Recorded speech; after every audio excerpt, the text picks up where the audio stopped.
भाजपा का भांजा, अब पूछिएगा भाजपा का भांजा कौन है? भाजपा का भांजा चुनाव आयोग है। चुनाव आयोग इसको अपने मामा से आदेश ले रहा है। किस बात को लेकर कहां जा रहे हैं और जो उनकी दशा इस वक्त है, मुझे लगता है उनकी पार्टी की भी वही दशा है। टोटल कंफ्यूजन, मतलब दिमाग बैठ गया, नहीं होने वाला है। लेकिन 4-5 वोट जो मिल रहे थे वो भी चले जाएंगे। आप ऐसा क्यों करेंगे? 4-5 मिल रहे थे, 4-5 भी चले जाएंगे। आप अच्छी तरह से जानते हैं, आप भी पत्रकार हो और मैं भी पत्रकार हूं, तो हमारे पास जब तक सबूत नहीं होता, मेरे लिए कहना कि वोट चोरी भारतीय जनता पार्टी कर रही है, नरेंद्र मोदी जी कर रहे हैं, राहुल गांधी कर रहे हैं, सोनिया गांधी कर रही है, मेरे लिए लिखाना है नहीं और हलफनामा लिखाना है नहीं, बस ये सब करते रहना है, तमाशेबाजी, और लोग समझ जाते हैं। आप ये शक पुख्ता होता जा रहा है, ये बड़ा होता जा रहा है कि दरअसल इसके पीछे कोई ना कोई षड्यंत्र है और वोट चोरी की जा रही है। के प्रवक्ता की जरूरत थी। कुछ हमारे साथी वो राहुल गांधी क्या कहना चाहते हैं या क्या कह रहे हैं या उनकी बात का मतलब क्या है, तो क्या राहुल गांधी के प्रवक्ता हो गए?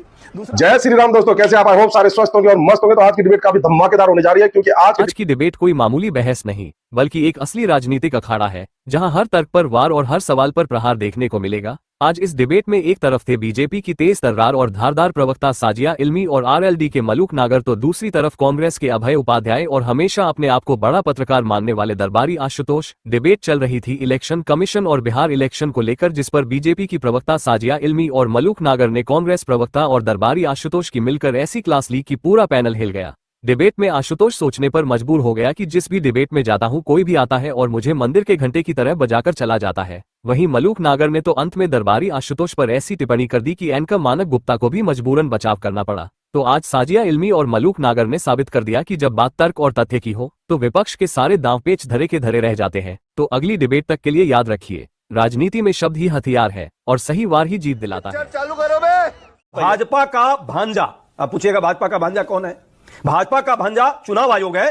चुनाव आयोग इसको अपने मामा से आदेश ले रहा है और लोगों में भय पैदा करने का काम। मामा भांजे का रिश्ता कैसे बना दिया आपने? वो है बड़ा प्यारा होता है। भाजपा के लोग जो हैं अपने भांजे को, देखिए भांजा बहुत घर का प्यारा, समाज का प्यारा होता है। भाजपाइयों का सबसे प्यारा है चुनाव आयोग। एक बार भी चुनाव आयोग की गलतियों को भाजपा जो है थोड़ी भी उस पर चिंता जाहिर नहीं कर रही है। 10 गलती माफ होती है भांजा के लिए। अच्छा ठीक है, ओके, अब मुझे इसीलिए ये काम हो रहा है। अब मुझे बताइए, आपको स्टालिन जी को बिहार लाते हुए जरा सी भी हिचक नहीं हुई? क्योंकि इतना रिस्क है, वो उनके पुत्र के उदयनिधि स्टालिन के ऐसे ऐसे बयान हिंदू धर्म पर हैं, बीजेपी को तो आपने फुल टॉस दे दी। देखिए बीजेपी को क्या बोला उन्होंने, मुद्दा बनेगा वो? सुनिए ना, कोई मुद्दा नहीं बनेगा। प्रधानमंत्री जी बिहारियों के डीएनए पर प्रश्न लगा रहे थे। वो बिहार जा रहे हैं ना, चुनाव प्रचार कर रहे हैं ना, अभी भी लंबे लंबे भाषण दे रहे हैं ना, घुसपैठिया की बात कर रहे हैं ना। कौन है घुसपैठिया?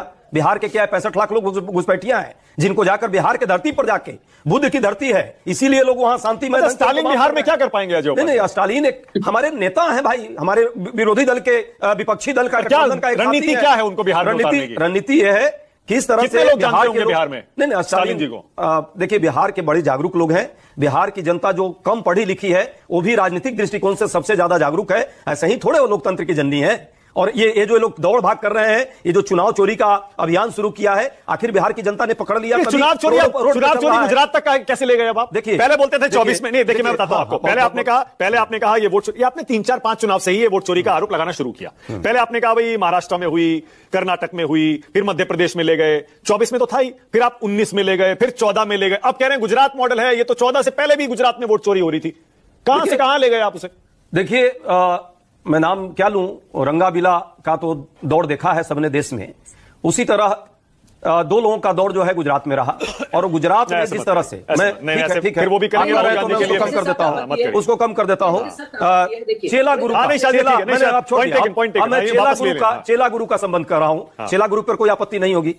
चेला गुरु का जो खून का स्वाद जो लगा हुआ है, ये गुजरात से ही लगा हुआ है। पहले स्थानीय स्तर पर इन लोगों ने वही जो मोडस ऑपरेंडी है अपनाया, कैसे वोटर लिस्ट में चेंज करना है, स्थानीय अधिकारियों को कैसे कब्जे में लेना है, और जब ये देश के लेवल पर आए तो इन्होंने इसको देश के लेवल पर फैलाने का काम किया। शाजिया, ये स्टालिन से शुरू करिए, चलिए बोलिए। बिल्कुल, मुझे काफी चीजें कहनी है, क्योंकि मैंने देखा किस तरह से हाफ कर बाकायदा अपनी भड़ास निकाल रहे हैं मेरे साथी कांग्रेस पार्टी से, और पता नहीं किस बात को लेकर कहां जा रहे हैं। और जो उनकी दशा इस वक्त है, मुझे लगता है उनकी पार्टी की भी वही दशा है। टोटल कंफ्यूजन, मतलब दिमाग बैठ गया पूरी तरह से। कौन उनको एडवाइस देता है मुझे समझ में नहीं आता। आप स्टालिन को, जिसने बाकायदा हिंदी के खिलाफ और हिंदुओं के खिलाफ, सनातन धर्म के बारे में इतनी बेहुदा और गंदी बातें कही हैं, आप उसको ले जा रहे हैं बिहार। अब अकल बड़ी की बहस में बार बार कहती हूँ, कोई ऐसा क्यों करेगा? कोई इतना आत्मघाती काम क्यों करेगा? मतलब आप अपने को ही चोट पहुंचा रहे हैं, उस शख्स को आप ले जा रहे हैं और आप कह रहे हैं, और आप इससे उनको तो किसी तरह से फायदा नहीं होने वाला है, लेकिन 4-5 वोट जो मिल रहे थे वो भी चले जाएंगे। आप ऐसा क्यों करेंगे? 4-5 मिल रहे थे, 4-5 भी चले जाएंगे। मतलब इतना तो इंसान को अपना नहीं मजाक उड़वाना चाहिए ना। यानी कि दिमाग में खौफ है, और इतना ज्यादा खौफ है कि सिट्टी पिट्टी गुम है। जब सिट्टी पिट्टी गुम होती है और इस तरह से दुर्दशा होती है किसी की, तब उस तरह के काम करता है। तब गुजरात याद आता है। स्टालिन को मुझे अभी भी समझ में नहीं आ रहा है। तब गुजरात याद आता है क्या शाजिया जी? तब गुजरात याद आता है क्या इनको? नहीं, गुजरात मॉडल ला रहे हैं ना राहुल गांधी। अब तो कह रहे हैं गुजरात मॉडल चोरी का मॉडल है, आर्थिक मॉडल नहीं है वो।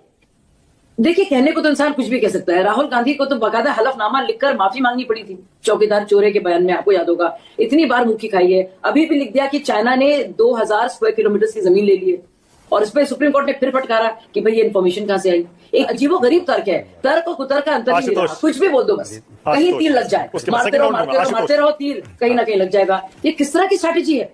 ये कैसी अहमकाना स्ट्रैटेजी है? मैं सच में समझ नहीं पा रही। शाजिया इल्मी ये कह रही है एक बार फिर से आत्मघाती स्ट्रैटेजी कांग्रेस पार्टी अपना रही है और सेल्फ गोल कर। कुछ दिन पहले आप खुद ने कहा था कि आपके पास कोई सबूत नहीं है ये कहने के लिए कि वोट चोरी हुई है, बेईमानी हुई है। नहीं, आप भी ऐसा मानते हैं ना कि अभी तक जो पब्लिक में राहुल गांधी ने या कांग्रेस पार्टी ने या विपक्ष ने सबूत रखे हैं वोट चोरी का आरोप लगाते हुए, वो गड़बड़ी तक तो सीमित हैं, लेकिन बेईमानी, कॉन्स्पिरेसी, साजिश, इस तरह का कोई सबूत अभी तक पब्लिक में नहीं आया।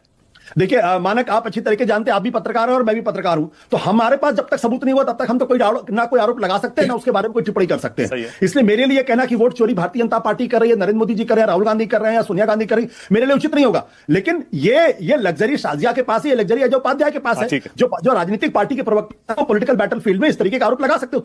लेकिन एक बात मैं जरूर कहना चाहूंगा कि जो बेंगलोर सीट को लेकर, महादेवपुरा वाली सीट को लेकर जो उन्होंने प्रेजेंटेशन दिया, उस प्रेजेंटेशन में जो 1,250 वोटरों की बात उन्होंने की है, वो काफी हद तक अगर आप ध्यान से देखें तो ऑथेंटिक लगता हुआ दिखाई पड़ता है।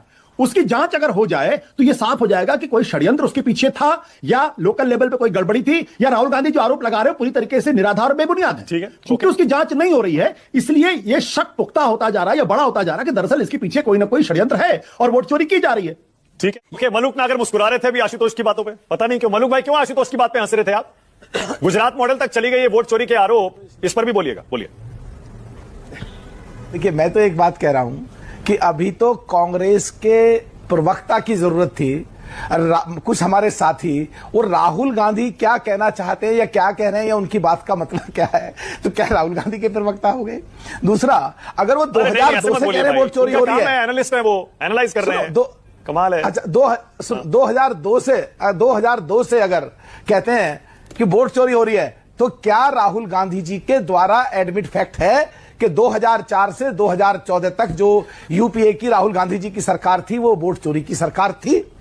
दूसरा, कहीं भी कुछ भी बोल दो, पार्लियामेंट से बाहर निकलो, देश की इकोनॉमी डेड। कल बोल दिया कि अभी तो जमीन भी चोरी हो जाएगी, वोट चोरी हो रही है। हमारे जो कांग्रेस के साथी बैठे हैं, अभी तक तो चौकीदार चोर है, वोट चोरी है, अभी तक तो चोर चोर की बात थी, आज इन्होंने डकैत की बात कर दी। इनको ये नहीं समझ आ रहा, ये जितना एग्रेसिव होंगे, जितनी गालियां एनडीए को या प्रधानमंत्री को दे रहे हैं, उतना ही इनका कबाड़ा होता जा रहा है। बेचारों को समझ नहीं आ रही है बात, जो ये बोलना चाहते हैं, जो ये बोल रहे हैं।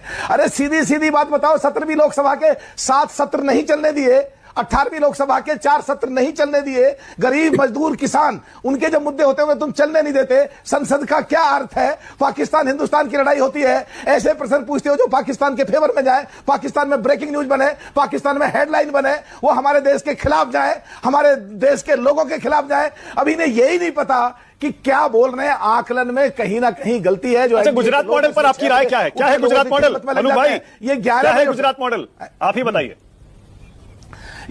ये मुझे तो ऐसा लगता है, इतने ग्रसित हो गए हैं, इतने डर गए हैं। गुजरात से करीब पिछले 25-30 सालों से कांग्रेस बाहर है, तो उनको ये लगता है कि पूरे देश में अभी कांग्रेस इतने ही दिन 25-30 साल बाहर रहेगी, इसलिए शायद गुजरात मॉडल की बात कर रहे हैं। मुझे तो ऐसा लग रहा है, इतना डर बैठ गया इनके अंदर, ऐसी सिचुएशन। आपको डिबेट पसंद है, डिबेट पसंद है, लाइक कीजिए, शेयर कीजिए और चैनल पर नहीं तो सब्सक्राइब कीजिए। मिलता हूं फिर किसी डिबेट के साथ, तब तक जय श्री राम।